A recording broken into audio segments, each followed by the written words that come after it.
مریم نواز پاکستان کے سابق وزیر اعظم نواز شریف کی صاحبزادی ہیں۔ وہ 28 اکتوبر 1973 کو لاہور میں پیدا ہوئیں۔ انہوں نے ابتدائی تعلیم لاہور کے کانوینٹ آف جیزس اینڈ میری اسکول سے حاصل کی۔ مریم نواز کو بچپن سے ڈاکٹر بننے کا شوق تھا، اس لیے ایف ایس سی کے بعد انہوں نے راولپنڈی کے آرمی میڈیکل کالج میں داخلہ لے لیا۔ تاہم سخت ڈسپلن والے ماحول میں تعلیم جاری نہ رکھ سکیں اور انہیں کالج چھوڑنا پڑا۔ اس کے بعد انہوں نے لاہور کے کنگ ایڈورڈ میڈیکل کالج میں داخلہ لے لیا، مگر یہاں سے بھی ایم بی بی ایس کی تعلیم مکمل کرنے سے پہلے ہی انہوں نے کالج چھوڑ دیا۔ کچھ سالوں کے بعد انہوں نے پرائیویٹ امیدوار کی حیثیت سے پنجاب یونیورسٹی سے پہلے گریجویشن کی اور بعد میں ایم اے انگریزی ادب کا امتحان پاس کر لیا۔ ان کی جانب سے دعویٰ کیا جاتا ہے کہ انہوں نے سیاسیات کے مضمون میں پی ایچ ڈی کی ڈگری بھی حاصل کر رکھی ہے۔ 25 دسمبر 1992 کو مریم نواز نے نواز شریف کے اس وقت کے A D C captain Safdar Awan کے ساتھ شادی کر لی تھی۔ مریم نواز کی 2 بیٹیاں مہر النساء صفدر اور مہنور صفدر، جبکہ ایک بیٹا جنید صفدر ہے۔ مریم نواز کی بڑی بیٹی مہر النساء صفدر کی شادی لاہور کے ایک بڑے سرمایہ دار گھرانے میں ہوئی اور اس میں بھارتی وزیر اعظم نریندر مودی نے بھی شرکت کی تھی۔ ان کے خاوند کیپٹن صفدر نے فوج سے قبل از وقت ریٹائرمنٹ لے لی اور سیاست میں آ گئے۔ کیپٹن صفدر مانسہرہ سے قومی اسمبلی کے رکن منتخب ہوتے رہے ہیں۔ مریم نواز 2 دہائیوں تک شریف فیملی کے تحت چلنے والے رفاہی اداروں کی سربراہ بھی رہی ہیں۔ 2011 میں نوجوانوں میں عمران خان کی بڑھتی مقبولیت دیکھ کر مسلم لیگ نون کو بھی خیال آیا کہ نوجوانوں کو اپنی طرف راغب کرنے کے لیے انہیں کسی نئے چہرے کو سامنے لانا چاہیے۔ اسی حکمت عملی کے تحت مریم نواز کو سیاسی اکھاڑے میں اتارا گیا۔ سال 2012 میں انہوں نے اسکولوں اور کالجوں کے دورے شروع کر دیے اور پارٹی کا پیغام نوجوان طبقے تک پہنچانے میں سرگرم ہو گئی۔ مسلم لیگ نون کی سیاست اور شریف خاندان کے معاملات پر گہری نظر رکھنے والے صحافی سلمان غنی بتاتے ہیں کہ مریم نواز کو نون لیگ کا نوجوان چہرہ دکھانے کے لیے سامنے لایا گیا تھا تاکہ عمران خان کی نوجوانوں میں مقبولیت کا توڑ کیا جا سکے۔ 2013 کے عام انتخابات میں پارٹی نے انہیں ضلع لاہور کی انتخابی مہم کا انچارج بنایا۔ وزارت عظمیٰ کا قلمدان سنبھالنے کے بعد نواز شریف نے انہیں وزیر اعظم یوتھ پروگرام کی سربراہی سونپی اور مریم اہم تقریبات میں والد کے ہمراہ نظر آنے لگی۔ نوجوان طبقے تک پہنچنے کے لیے مریم نواز نے سوشل میڈیا کو بھرپور طریقے سے استعمال کیا اور ٹویٹر پر سرگرم ہو گئی۔ 2013 کے انتخابات سے پہلے ہی لاکھوں لوگ انہیں فالو کر رہے تھے۔ مریم نواز ٹویٹر پر اپنی دھواں دھار ٹویٹس کی وجہ سے خاصی شہرت رکھتی ہیں۔ اس وقت مریم نواز کے ٹویٹر پر 78 لاکھ فالوورز ہیں۔ فیس بک اور انسٹاگرام پر بھی لاکھوں لوگ انہیں فالو کرتے ہیں۔ 2013 کے عام انتخابات میں کامیابی کے بعد مریم نواز وزیر اعظم ہاؤس منتقل ہو گئی اور وہاں سے اسٹریٹجک میڈیا کمیونیکیشن سیل چلانا شروع کر دیا۔ عارف نظامی بتاتے ہیں کہ اس سارے عرصے میں اپوزیشن کے خلاف کیا موقف اپنانا ہے، یہ فیصلہ اطلاعات کے مطابق مریم نواز کا میڈیا سیل ہی کیا کرتا تھا۔ اطلاعات و نشریات کی موجودہ مرکزی وزیر مریم اورنگزیب بھی مبینہ طور پر مریم نواز ہی کی نامزد کردہ ہیں۔ اپریل 2016 میں پیناما دستاویزات سامنے آئیں تو وزیر اعظم نواز شریف کے علاوہ مریم نواز، حسن نواز اور حسین نواز کے نام بھی ان لوگوں میں شامل تھے جن کے نام پر آف شور کمپنیاں قائم تھیں۔ ان دستاویزات کی بنیاد پر شریف فیملی کے خلاف ٹیکس چوری، منی لانڈرنگ اور ناجائز ذرائع سے دولت کمانے کے الزامات کے تحت مقدمات درج کیے گئے۔ سپریم کورٹ نے 20 اپریل 2017 کو وزیر اعظم نواز شریف کو نااہل قرار دے دیا۔ نواز شریف کو پارٹی کی سربراہی سے بھی ہٹا دیا گیا۔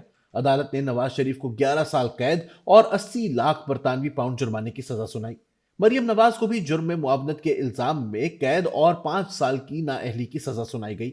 اس دور میں ان کی جانب سے پیش کی گئی ایک مبینہ طور پر جعلی دستاویز بھی پیش کی گئی جس میں کیلیبری فونٹ استعمال کیا گیا تھا، جو کہ اس وقت تک آفیشلی لانچ ہی نہیں ہوا تھا۔ سیاسی مخالفین نے ان کی خوب بھد اڑائی اور انہیں کیلیبری رانی کا استہزائیہ لقب دیا۔ تاہم 2022 میں اسلام آباد ہائی کورٹ نے انہیں اس کیس میں بری کر دیا۔ نواز شریف کی نااہلی کے بعد مریم نواز اپنی جماعت کے لیے مزاحمت کا استعارہ بن کے ابھری اور ان کے اسی بے باک انداز کے باعث انہیں بھی سزا کا سامنا کرنا پڑا۔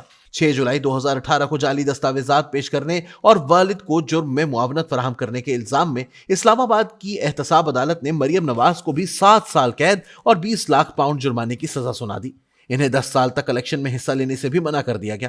ایون فیلڈ ریفرنس میں کیپٹن صفدر کو بھی 1 سال قید کی سزا سنائی گئی۔ احتساب عدالت کے اس فیصلے کے بعد مریم نواز کو گرفتار کر لیا گیا اور 2 مہینے جیل میں گزارنے کے بعد اسلام آباد ہائی کورٹ نے ان کی سزا معطل کرتے ہوئے انہیں جیل سے رہائی دے دی۔ اس عرصے کے دوران ملک میں نئے انتخابات ہوئے۔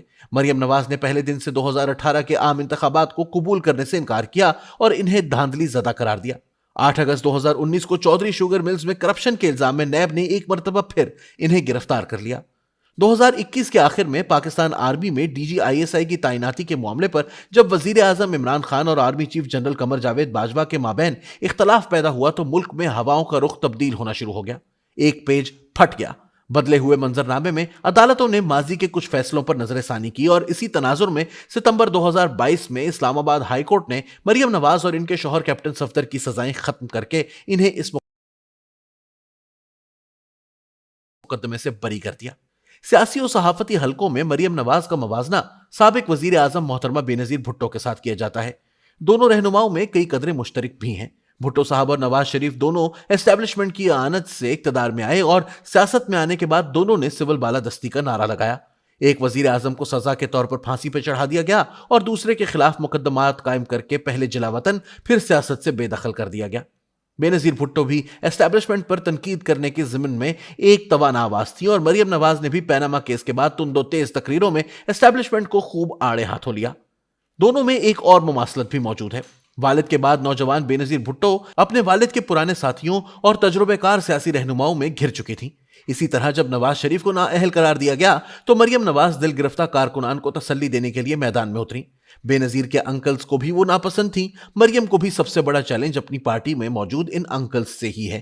تاہم بینظیر بھٹو کی بیرون ملک تعلیم، ان کی قائدانہ صلاحیتیں، سیاست کے داؤ پیچ کی سمجھ اور سب سے بڑھ کر عوامی رابطے میں مریم نواز ان کی ثانی نظر نہیں آتی۔ بینظیر بھٹو کتب بینی کی بے حد شوقین تھی، جبکہ مریم نواز کا اس حوالے سے ہاتھ تنگ ہی دکھائی دیتا ہے۔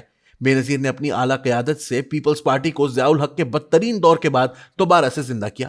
مریم نواز میں یہ صلاحیت موجود ہے یا نہیں، آنے والے چند ماہ شاید ثابت کر دیں گے۔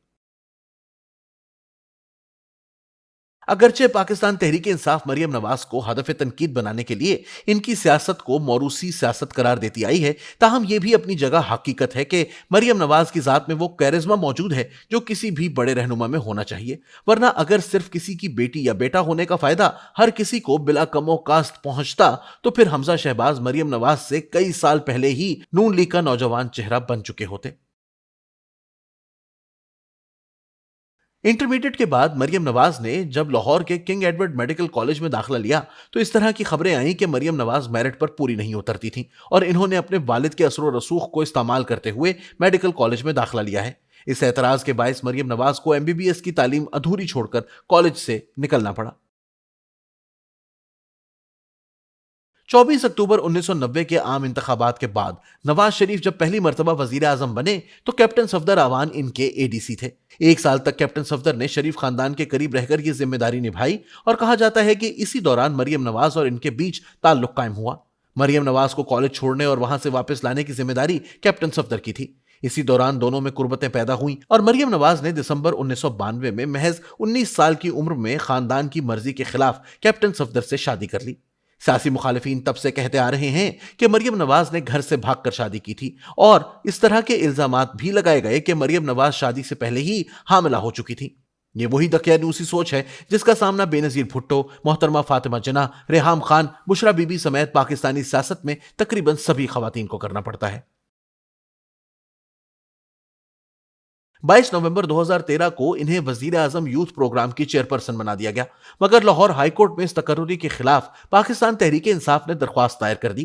الزام لگایا گیا کہ مریم نواز کی اس عہدے پر تقرری اقربا پروری کے نتیجے میں عمل میں آئی ہے، وگرنہ مریم نواز کو اس عہدے کے لیے ہرگز نااہل نہیں سمجھا جا سکتا۔ ان پر سرکاری فنڈز کے ناجائز استعمال کا بھی الزام لگایا گیا۔ پی ٹی آئی نے یہ موقف بھی اپنایا کہ مریم نواز نے اختیارات کا ناجائز فائدہ اٹھاتے ہوئے 100 ارب روپے کی کرپشن کی ہے۔ نومبر 2014 میں لاہور ہائی کورٹ کے جسٹس منصور علی شاہ نے فیصلہ سنایا کہ انتظامیہ جلد از جلد مریم نواز سے استعفیٰ طلب کرے۔ فیصلے کے اگلے ہی روز مریم نواز نے طلب کرنے سے پہلے ہی اپنا استعفیٰ پیش کر دیا۔ اسی کیس کی سماعت کے دوران مریم نواز کی اہلیت ثابت کرنے کے لیے ڈیپٹی اٹارنی جنرل عامر رحمان نے مریم نواز کی ایم اے اور پی ایچ ڈی کی ڈگریاں عدالت میں پیش کی۔ لاہور ہائی کورٹ نے مریم نواز کے وکیل سے مطالبہ کیا کہ ان ڈگریوں کی صداقت ثابت کی جائے۔ مریم نواز کے وکیل ان کی پی ایچ ڈی کی ڈگری کے اصلی ہونے کے حق میں شواہد پیش کرنے میں ناکام رہے، جس کے بعد سے مریم نواز کی ایم اے اور پی ایچ ڈی کی ڈگریاں مشکوک حیثیت اختیار کر چکی ہیں۔ نواز شریف جب تیسری مرتبہ وزیر اعظم تھے تو وزیر اعظم ہاؤس میں مریم نواز کی سربراہی میں ایک میڈیا سیل بنایا گیا۔ کہا جاتا ہے کہ یہ سیل خفیہ طور پر اسٹیبلشمنٹ کے خلاف خبریں جاری کیا کرتا تھا۔